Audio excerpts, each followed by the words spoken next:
Welcome back to the Vanessa Show with my other half, Ben, and special guest, Mylene Class. Later, we're going between the covers of this month's glossy mags to bring you the top stories. But first, yesterday was a big day for surrogacy. Elton John and David Furnish gave their very first interview about the birth of their son, Zachary, saying they would lavish him with love and not spoil him even a tiny bit. And Nicole Kidman and Keith Urban also broke the news of their new surrogate daughter, Faith. And with Britain's first gay surrogate parents, Tony and Barry Druitt-Barlow, opening the British Surrogacy Centre in February, will it become more acceptable in the UK? I suppose the question is, what's it like for the women who carry the babies and then hand them over? Do you think you could do it? We're going to go behind the headlines to talk to two women who've been through the process themselves. And first of all, Fiona, thanks so much for coming, Fiona. Nice to meet you. Nice to meet you. Your experience was you were born without a womb. When did you find that out?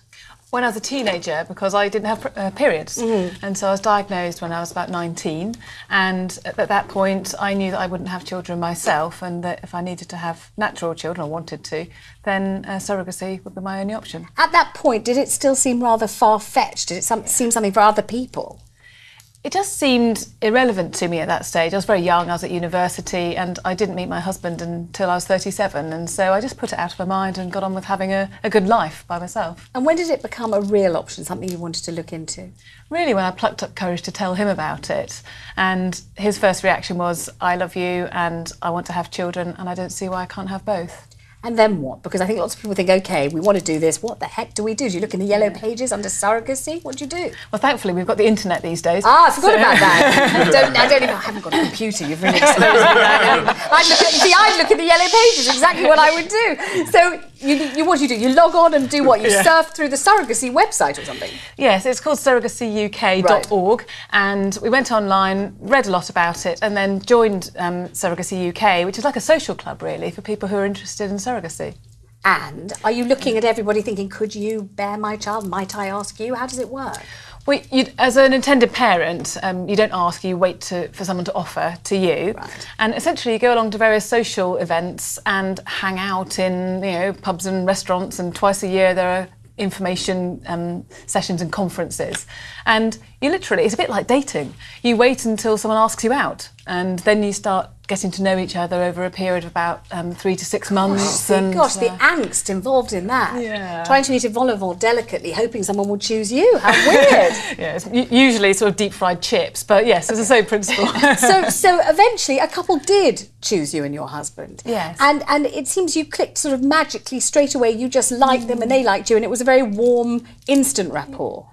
Yes, it was an instant rapport, and then we invested about 6 months in really getting to know each other well and ensuring that we had a strong foundation, because just to take the dating analogy another step, it's a bit like another marriage, only between 4 people, and it's important it's rock solid before you bring children into the world. And the lady who was offering to bear your child for you, what prompted her to make that kind of unbelievably selfless offer? Why did she offer to do it? Well, she had her own children, but she enjoyed being pregnant, and she saw a programme, or I think she read an article, and like hopefully some women might be watching this and thinking, I could do that, and she just got in touch with Surrogacy UK, and now we have a family. And you have a lovely family, because you have a little girl aged 2 and a brand new baby, 12 weeks, and you used the same surrogate mum for both babies, using your egg and your husband's sperm implanted into her. That's right. Was there any point at which you thought, my God, I hope she does, when she sees the baby, give me the baby? I never had a shadow of a doubt about that. We're close friends, and it was just unthinkable that she would stab me in the back in that way. She and her husband are such decent people. They just wouldn't do it. Were you there for the birth? Yes, both times. How was it for you? Well, it's a messy business, isn't it? I don't say that to Mylene. She's forgotten since the last time. Don't remind her. Yeah, it's not pretty. No, and it's very strange watching someone else go through that for you. Yes. It's very humbling. How soon after the baby was born were you handed Hannah? Immediately. Straight away, into your arms, straight away? And I cut the cord. Cut the cord. Yeah. And then did you feel like, well, this is my baby, I would like this other mother to go away because I want to be left with my baby now? No, not at all. In fact, it was a bit the opposite, in that my attention had so much been on Kate during the labour. It was a bit strange then, while she was still doing what she had to do, to wrench my attention away, because she'd been there for us for over a year, helping us. And so it was a bit, I almost wanted to stay with her. It's not that I didn't love Hannah immediately, I did, but it was more divisive than that, in my own feelings. Were you at all worried that you might not love her instantly, that having not actually physically given birth to her, there may be a strangeness, a kind of barrier between you and the baby? No, I didn't worry about that, and it certainly wasn't the case. And your husband? Oh, absolutely not, no. I think it isn't that much different for a dad, as he said something once that actually as a dad you never get to bear your children, so it's not that So he was comfortable with the whole thing. Absolutely. Right, what kind of a woman can bear a baby for somebody else? Well, joining us on the line is Carol. Carol, welcome to the programme. Thank you, Vanessa. So you've done what seems to me a most miraculous and incredible thing. You've carried not one, not two, but 5 babies for other couples. Can you explain, because very many people watching this will think, I just could not, even though I would think it was the most selfless and wonderful gesture, I couldn't physically give away a baby I had given birth to. How did you know that you could? In the very beginning, I had 2 little girls, and I felt that my family was complete. I had no experience of infertility at all because I got pregnant very, very easily. And then I started to talk to a family member who was struggling with actually getting pregnant, and she'd been trying for 5 years. And it just made me think, wow, I'm so lucky. And then I watched a TV programme, and it was all about surrogacy 17 years ago. And I just thought, wow, I could do that. And I really genuinely thought, yes, I can do this, because it's not about the baby for me so much. It's actually about helping the couple. And I actually bond with the couple, and I get very excited for them, and I watch them preparing, and all the anguish that they've been through for many, many years, because some people have been trying for almost 20 years for a child when they actually get into surrogacy. And the babies, Carol, that you've given birth to, have they been using another woman's egg and another woman's partner's sperm, or has it been your egg and another man's sperm? To do surrogacy in this country, you have to be genetically linked to the child, so either through egg or sperm. So you have to use the intended father's sperm at the very least. But it's always been my egg that I've used. So it's been your egg. So in fact, each time you have given away your own biological child. I have. And there's actually a 6th one on the way, because I've actually donated my eggs last year, and there's somebody pregnant with them.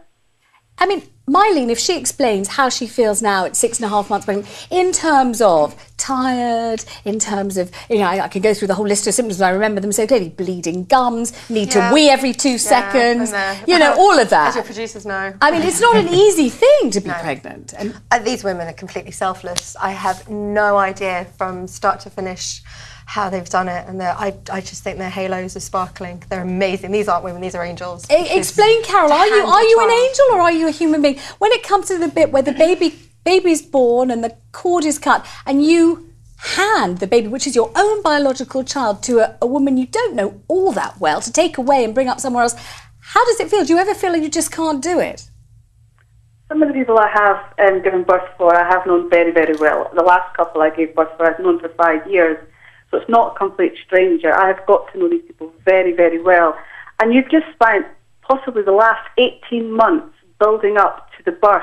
The birth is the best bit. It's the most amazing feeling in the world to watch this child come out of you, to watch this couple turn to jelly in front of you, then to maybe actually catch the baby coming out, or for the midwife to hand the baby straight to them, and to sit back and actually say, you know what, I did that. I've just made their dreams, every dream that they could possibly ever have, come true. And you just feel on cloud 9. Do you keep in any contact with the babies? Do you know that they're okay and how they are, what they're doing? I keep in contact with them all. They're all like extended family. I know where they are. They know where I am. There's no big secret. My children know it's their half-siblings. It's just one big extended family. Carol, thank you so much. Well, fertility lawyer Natalie Gamble's here, and boy, do we need advice, because this is a most complicated legal issue. In fact, Fiona was saying her brand new baby is 12 weeks old and he's still technically not your son. Is that right? That's right. In the eyes of the law, until I've gone through a process called a parental order process, which is a bit like a fast-track adoption, Kate and her husband Dennis, neither of whom are genetically linked with the child, are in the eyes of the law my son's parents. So Natalie, when people come to you seeking advice, What is the most simple thing you can tell them to do? What is the best way to get through this rather complicated procedure? Yeah, I mean, the process needn't be complicated. It can be very straightforward as long as you comply with all the requirements of the law. So I think the most important message is to make sure that you understand what those are right at the beginning so that you set things up right.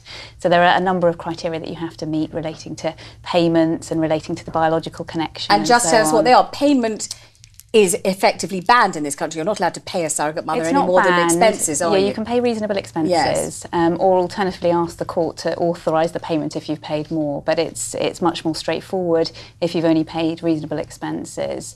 And then you have to have the biological link, so at least one of the intended parents has to be the biological parent. Which I don't think you seem to have had, Fiona, did you? Both of us. One of the intended parents that's must right. be. Oh, I see. So that's you. Yeah, right. that's So the surrogate mother doesn't have to be biologically linked in any way. No, she doesn't. But the parents have to. In other words, they can't just get a sperm from a stranger and an egg from someone else. Absolutely. I get it. Okay, absolutely. fine. And then what? The application has to be made within 6 months of the birth, and it's a court process. So basically, once the baby's born, the birth is registered with the wrong people on the birth certificate initially, and then there's a process to go through where you make an application to the family court, and they assess whether you've met all the criteria, and if you have, then you get a parental order and the birth certificate is reissued in the names of the right people. So it's about kind of getting from A to B. So the end result is a positive one, but it's just about understanding how you're going to get through that process. And do you think it's going to become more popular over here? For example, all the publicity surrounding Elton John and now Nicole Kidman. I know Mylene was responding on Twitter. Lots of people were very negative about what had happened. You were positive about it. I don't understand how you can possibly say one negative thing about it. I think the fact that people are deciding they're not worthy parents, I think if you just carry a child, that doesn't suddenly make you a mum or dad, maybe by name only, but it's the late night feeds and it's the worrying and the taxi driving and all the other things that's involved in becoming a parent and being a parent. And for what they're going to be able to provide, that child's not going to want for anything. I think they're going to be incredible parents. They kept saying to me, when is Allegra, my elder daughter, ready to stay for lunch? And she's 25 and the answer is still not yet. I like her to be at home having lunch with her mummy. It's ridiculous.